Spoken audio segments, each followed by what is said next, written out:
नमस्कार, आप सभी का बहुत बहुत स्वागत है। आप देख रहे हैं पीएम ई विद्या चैनल नंबर 1 से 12 और एनसीईआरटी का ऑफिशियल यूट्यूब चैनल। आप सभी का स्वागत करती हूं मैं रेणु भट्ट। और जैसा कि आपको नजर आ रहे हैं स्क्रीन पर हमारी साइन लैंग्वेज इंटरप्रेटर, हम उनके से भी परिचय लेते हैं, उनका भी स्वागत करते हैं।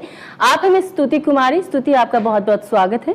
और अपने सभी देखने वालों को हम बताएं कि this is our special session of teaching learning intervention for inclusive classroom, जिसमें हम एक खास मुद्दे पर बात कर रहे हैं। और इस पूरे हफ्ते हम एक ऑनलाइन वर्कशॉप ट्रेनिंग प्रोग्राम ये हो रहा है, ये अवेयरनेस प्रोग्राम है, ये कंडक्ट किया जा रहा है आप सभी के लिए। 20 जून से 25 जून तक की ये अवधि है और आज इसका तीसरा दिन है। और आज के दिन हम बात करने वाले हैं बिल्डिंग सिनर्जीज इस टॉपिक पे, जो बहुत इंपॉर्टेंट बात हो जाती है बात करने के लिए।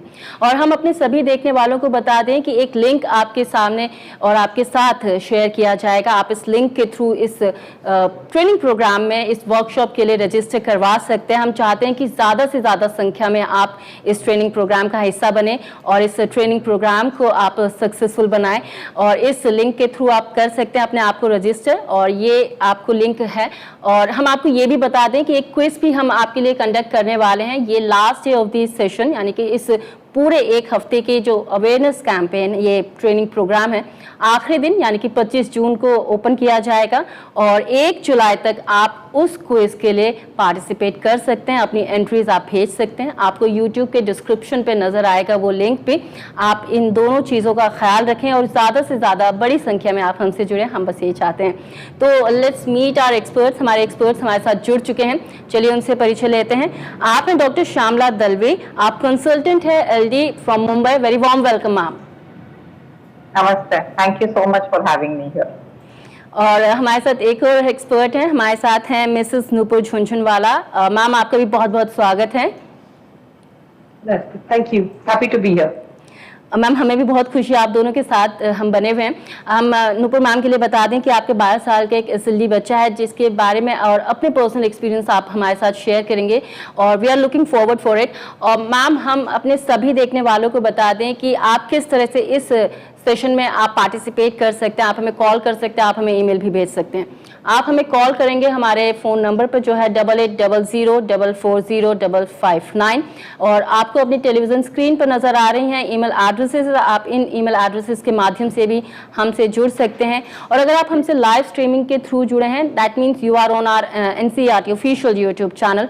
गो to the live chat box and drop your comment out there. Our expert will be happy to answer all your queries and doubts and questions if you have any.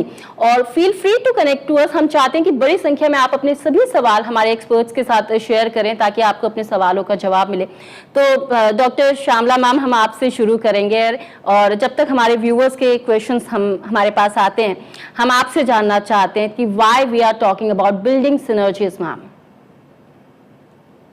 Thank you so much Renu. I think ये एक बहुत important aspect है, क्योंकि इसके बारे में बहुत ज्यादा चर्चा नहीं होती है। हर एक इंसान को ऐसा लगता है बस वही बेस्ट है और उसी के थ्रू सब कुछ होता है। अगर आप सिनर्जी का मतलब ही समझे, to understand what synergy means, it is about getting all the energies together and creating something much bigger than the individual forces। अगर हम actually synergy का मतलब समझें तो मैं अगर ये सोचती हूँ, and we also go by that saying that it takes a village to raise a child। तो अगर हम ये बात कर रहे हैं तो इसका मतलब ये है कि even bringing up a child with SLD, हम अकेले कोई कुछ काम नहीं कर सकता। तो building synergy in the context of bringing up a child with learning disability, a specific learning disability, is very very essential। अब आप ये बोलेंगे कि सब लोग तो अपना अपना काम कर रहे हैं तो क्या है। इस पॉइंट में मैं ये बोलना चाहती हूँ कि हर एक इंसान या हर एक इंडिविजुअल जो इस बच्चे के साथ जुड़ता है, एज अ पेरेंट या एज अ टीचर या एज अ फ्रेंड या एज अ क्लास टीचर, हर एक पर्सन का इनपुट जरूरी है। हर एक पर्सन को साथ में काम करना जरूरी है, क्योंकि हम ये चाहते हैं कि बच्चा ओवरऑल अच्छे से डेवलप हो, है ना। अगर हर एक इंसान अपने ही मन का करेगा तो the chances are that the child gets pulled in 10 different directions. And I don't think that is what anybody wants. Confusion ज्यादा होगी, ईगो बैटल्स होंगी, एंड फिर एट द एंड लेकिन कौन सफर कर रहा है? वो बच्चा सफर करता है, and of course at the end of it family. So it's important that we have a synergy and we pay enough attention. The very fact कि हमने इसको एज अ टॉपिक यहाँ पे इंक्लूड किया है, उसी से हमको ये मतलब समझ में आता है कि ये कितना महत्वपूर्ण है। बिकॉज ये नहीं करेंगे तो कितना भी आप इंटरवेंशन अकेले अकेले कर लो, कोई फर्क नहीं पड़ता। I mean it's not going to have the same effect. And I mean, as we discuss, I think we will come to know about how that is. And I'm sure when Nupur ma'am talks, I think she will also share the same thing in an actual case. Right. So that's what I would like to say, that why we are going to be talking about synergy. Ma'am, हम आपसे ढेर सारी बातें जानना चाहते हैं इस बहुत ही इम्पॉर्टेंट टॉपिक पे, लेकिन अपने सभी व्यूअर्स से बात करते हुए मैं उनसे ये कहना चाहूँगी कि अगर उनकी इस ऑनलाइन वर्कशॉप ट्रेनिंग से जुड़ी हुई कोई भी क्वेरी है तो आप हमें ईमेल कर सकते हैं। हमारे ईमेल एड्रेसेस आपको बताए जा रहे हैं। आप इन सभी ईमेल एड्रेसेस पे अपनी क्वेरीज, अगर जो भी आपको इस वर्कशॉप से जुड़ी हुई जो भी क्वेरी है, आप हमें इसमें मेल करके हमारे साथ साझा करें कि what exactly your query is और कहाँ पर आपको कोई दिक्कत आ रही है। मैम, यहाँ पर हम डॉक्टर मैम हम आपसे जानना चाहेंगे कि do you have any example to share with us ma'am? Okay, मतलब या I think that would make it more meaningful to connect, क्योंकि सिर्फ बोलने में कि सिनर्जी जरूरी है या सबको साथ में काम करना जरूरी है, लेट मी शो हाउ और at least try and explain it. तो समझिए, मान के चलिए हमारे क्लास में लाइक 5th स्टैंडर्ड में 10 साल का कोई बच्चा है, who has been diagnosed as having SLD, ठीक है। उसको ऐसा भी कहते हैं कि ADHD है, that he is also having ADHD, ये डायग्नोसिस मिला है। नाउ क्या है, मतलब उसका next stage as a parent, शायद पेरेंट्स ने करवाया है तो वो स्कूल में लेके जाएंगे या स्कूल में वो रिपोर्ट करेंगे। अब इस बच्चे का जो स्पेसिफिक लर्निंग डिसेबिलिटी है, 10 साल का है, एक मेन स्ट्रीम क्लास में बैठा हुआ है, तो इसके साथ में काम कैसे होगा, है ना? ये समझना है। और इसको अगर हमें करवाना है तो एक अकेली क्लास टीचर कर सकेगी क्या? वो ये बोलेगी तो मुझे तो इसकी ट्रेनिंग ही नहीं है, मुझे नहीं मालूम है, मुझे तो सिर्फ सब्जेक्ट पढ़ाने आते हैं, ओके, तो फिर वो अकेली नहीं काम कर सकती हैं। तो उसके लिए किसके साथ में जरूरी है? फर्स्ट ऑफ ऑल वो क्लास में है, मेन स्ट्रीम स्कूल में है, यानी कि प्रिंसिपल ने या फिर मैनेजमेंट कमेटी ने अप्रूव किया है या अलाउ किया है या एक्सेप्ट कर रहे हैं कि ठीक है, आपके बच्चे को एसएलडी है, फिर भी हमारा इंक्लूसिव स्कूल है, इसीलिए उसको हमारे स्कूल में मोस्ट वेलकम। तो हो गया आपका सबसे पहला वाला स्टेप, यानी कि एक्सेप्टेंस बाय द मैनेजमेंट या by the principal for admission, ठीक है। अब वो क्लास में आया, क्लास में आने के बाद एवरी डे के लिए आपका class teacher and subject teachers को ये समझना, जानना जरूरी है कि इसके क्या नीड्स हैं। अब वो कौन इनको समझाएगा, बिकॉज उनकी इतनी ट्रेनिंग स्पेसिफिकली अपब्रिंगिंग या फिर इंटरवेंशन के लिए नहीं होती है, तो special educator comes in to be. अब स्पेशल एजुकेटर अकेले में सिर्फ नहीं काम कर सकती, क्योंकि बच्चा जो है वो 10 ईयर्स का है, 5th स्टैंडर्ड में है, उसके एकेडमिक्स के साथ भी उसको कोप करना पड़ेगा, यानी कि special educator and classroom teacher या सब्जेक्ट टीचर को साथ में काम करना पड़ेगा। ये हो गया थर्ड पर्सन। अब वो बोलेंगे क्योंकि वो 10 साल का है, इंटेलिजेंट है, उसके इमोशनल इश्यूज तो आएंगी, क्योंकि बाकी बच्चों की तरह सोशलाइजिंग में उसको शायद डिफिकल्टी आती होगी, तो हमें काउंसलर की जरूरत पड़ जाएगी, यानी कि counsellor who will start working on those behaviours ताकि वो क्लास में अच्छे से बैठे। डायग्नोसिस में हमने ये भी बोला है कि उसको जो है शायद ADHD है, यानी कि attention deficit hyper activity disorder, जो बहुत सारे बच्चों विद एसएलडी को एज अ कोएग्जिस्टिंग डिसेबिलिटी आ जाता है, यानी कि हमें साइकियाट्रिस्ट की जरूरत पड़ेगी, मेडिकेशन है या ऑल्टरनेटिव मेडिकेशन है या फिर थेरेपी है, ऑक्यूपेशनल थेरेपी है या सेंसरी इंटीग्रेशन है, यानी कि ये हो गया आपका 5वां, यानी कि 5 लोग ऑलरेडी इसके साथ जुड़े।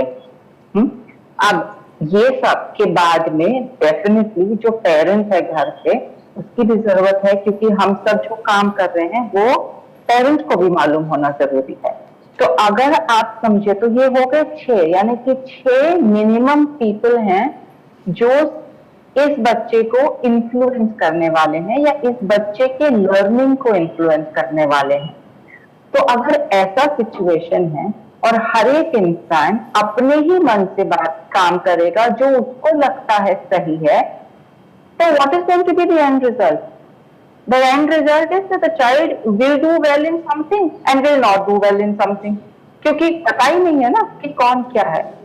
अगर सेम थिंग मानिए कि ये सारा एज अ ग्रुप काम कर रहा है टुगेदर, प्लानिंग पहले हो जाती है बच्चे के लिए कि okay we have this child, आप क्या करोगे, हम क्या करेंगे, आप क्या करोगे, ये सारा जब एक अच्छा खासा जब इंटरकनेक्टेड प्लान बनता है, जिसको हम आईपी भी बोलते हैं, मतलब इंडिविजुअलाइज्ड एजुकेशन प्लान जब बनता है, वो ना भी हो फिर भी अगर हम साथ में इन सबको लेके चलेंगे about how we can work या what aspects who will work, when we are able to plan that together, automatically बच्चे के लर्निंग में ज्यादा बढ़ावा आएगा, बढ़त आएगी, लर्निंग में इंटरेस्ट आएगा, child will be more motivated and we can actually pinpoint कि कौन से एरिया में किसको ज्यादा जरूरत है।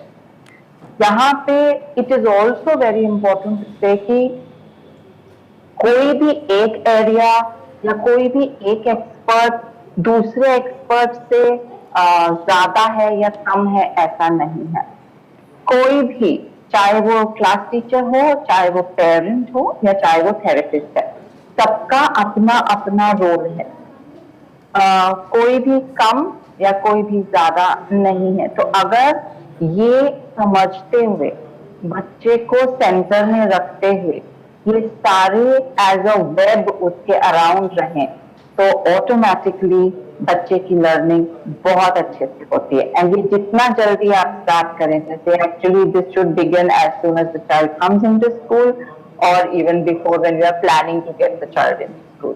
सो this is how the whole thing about collaboration, synergy का तो मतलब यही हो गया ना कि हम सब साथ में कोलैबोरेट करें। और जब हम कोलैबोरेट बोलते हैं उसका मतलब ही ये होता है टुवर्ड्स अ कॉमन गोल, और ये हमारा कॉमन गोल है the child. It is nothing to do about personal needs and personal likes and dislikes. It's not about कि मुझे बहुत अच्छा लगता है बच्चा इसलिए मैं ज्यादा अटेंशन दूंगी as a special educator. No, we are not talking about that. It's not that the parent is paying more attention because she's her child. We have to be objective. Each one has to work on the child's both strengths and need areas. Right. Ma'am, So, here I need to interrupt you, ma'am. Yes. Ma'am, here I need to interrupt you. हमें एक सवाल आया है, राहुल कुम्हार का ये question है, और वो ये कह रहे हैं कि we cannot get all the expert in rural area. But children are facing the difficulty. As a special educate administrative, what you will suggest to the class teacher, ma'am? No, so I didn't get the question कि rural area में सारे therapists नहीं मिलते हैं, तो as a special educator teachers को क्या ये कर सकते हैं? डेफिनेटली सी मेन, अगर हम एजुकेशन की बात करते हैं स्पेशली विद एसएलडी, जहाँ पे intelligence is normal, okay, IQ is normal, यानी कि समझ is absolutely fine, all that we need to do is work on strategies। तो हम टीचर को ये बोलेंगे कि जो भी आप कंटेंट पढ़ा रहे हो क्लास में उसको अडेप्ट करना है, उसको इस तरह से प्रेजेंट करना है ताकि बच्चा इजीली उसको इनटेक करे। बहुत ज्यादा लंबे लंबे सेंटेंसेस, बड़े बड़े paragraph are not going to be useful for the child.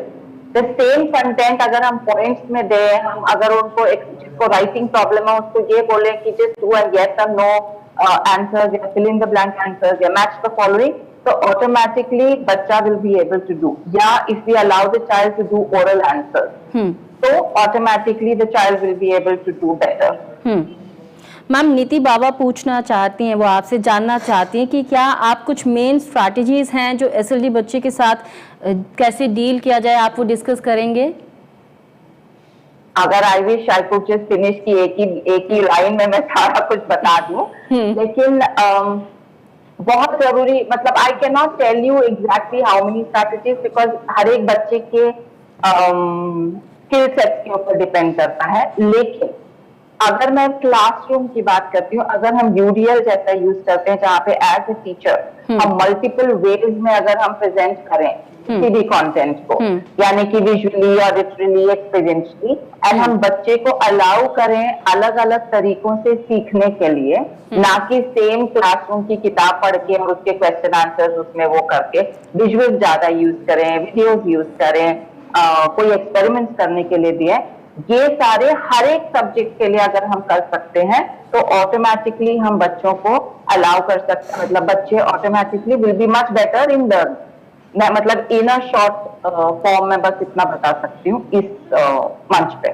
Ma'am बहुत ही क्रिस्प में आपने बहुत अच्छा बताया। मैम एक और क्वेश्चन हम अपने व्यूअर का लेना चाहेंगे यहाँ पर, और अनाथ्या चोपड़ा हैं, वो आपसे जानना चाहती हैं कि ma'am what if these facilities are not available for the child or parent and teachers are not cooperative, please revert in that case, in that situation.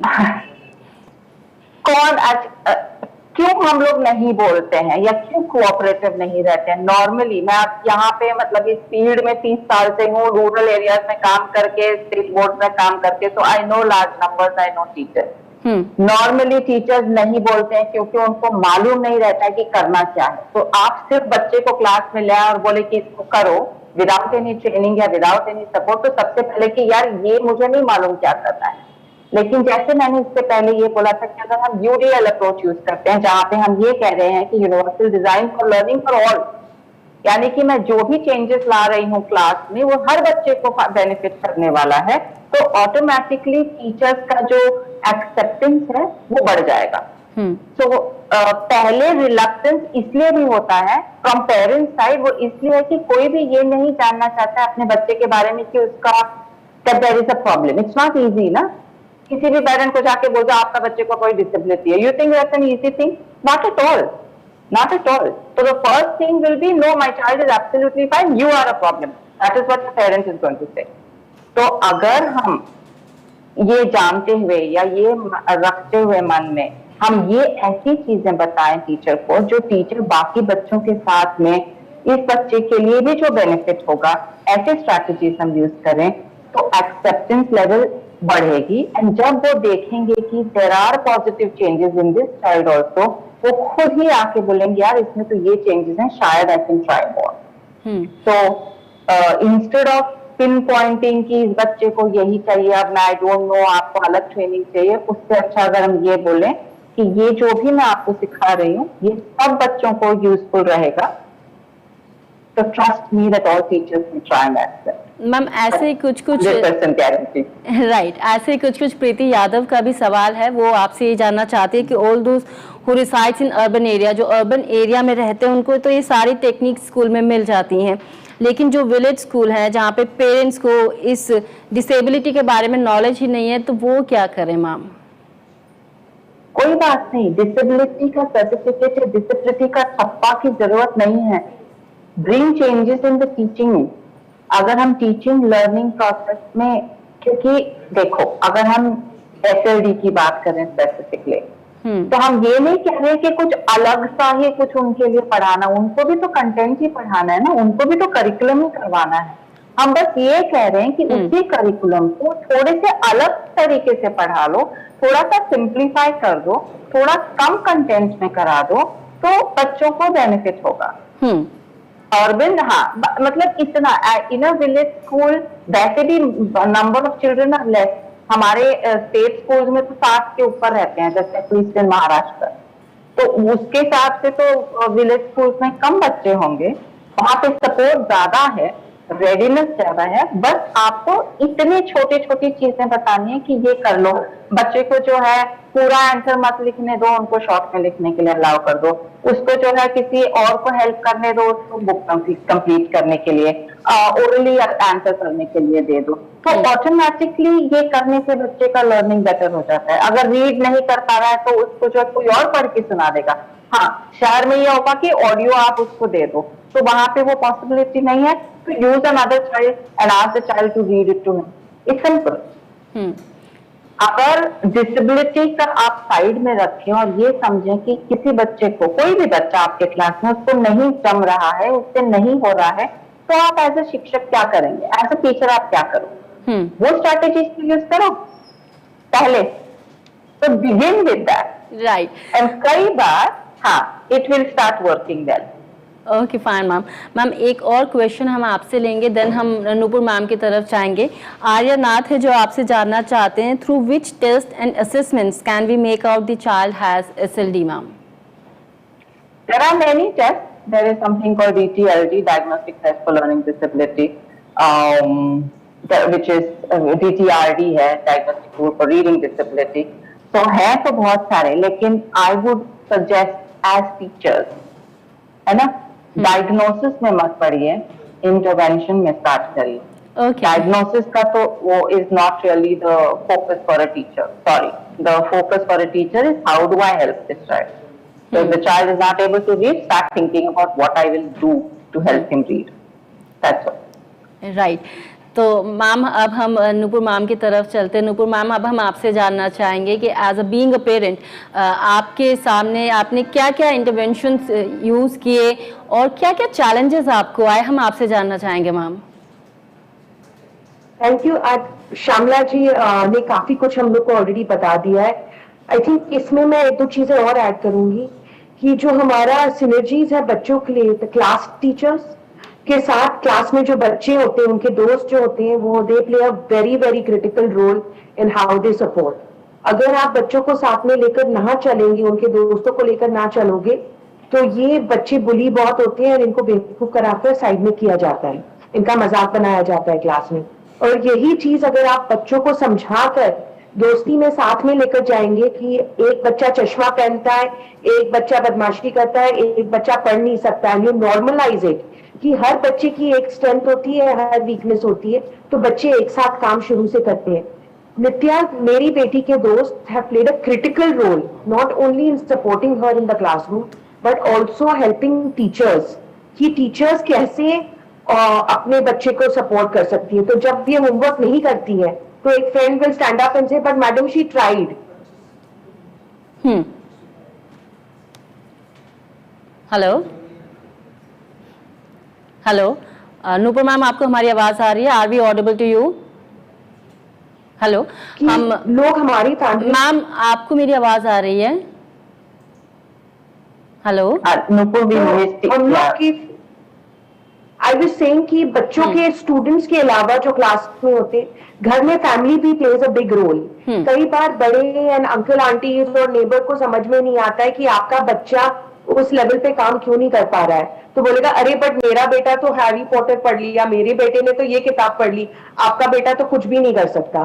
तो ये कंपैरिजन ना करें और लोगों को समझाएं कि क्यों किसकी क्या तकलीफ है। आपके 2 बच्चे हो सकते, 3 बच्चे हो सकते, often one is very intelligent and this child will not be able to do anything. तो उनको साथ में लेकर कैसे चलना है।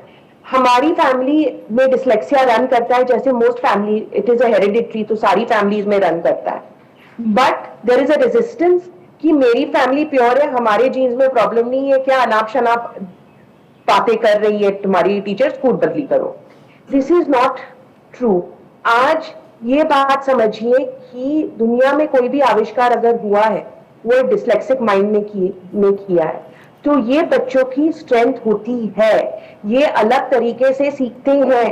तो जैसे हम लोग जब बड़े हो रहे थे, जब पढ़ाई करनी होती, सीधे बैठो, हिलो मत, किताब ठीक से रखो, टेक्स्ट बुक में ड्रॉ मत करो, इधर उधर मत देखो, ये सब होता था। ये बच्चे शायद ये नहीं कर सकते, ये हिलडुल कर सीखते हैं, ये गानों के साथ सीखते हैं, ये मे बी बुक पढ़ के नहीं और यूट्यूब का वीडियो देखकर सीखेंगे।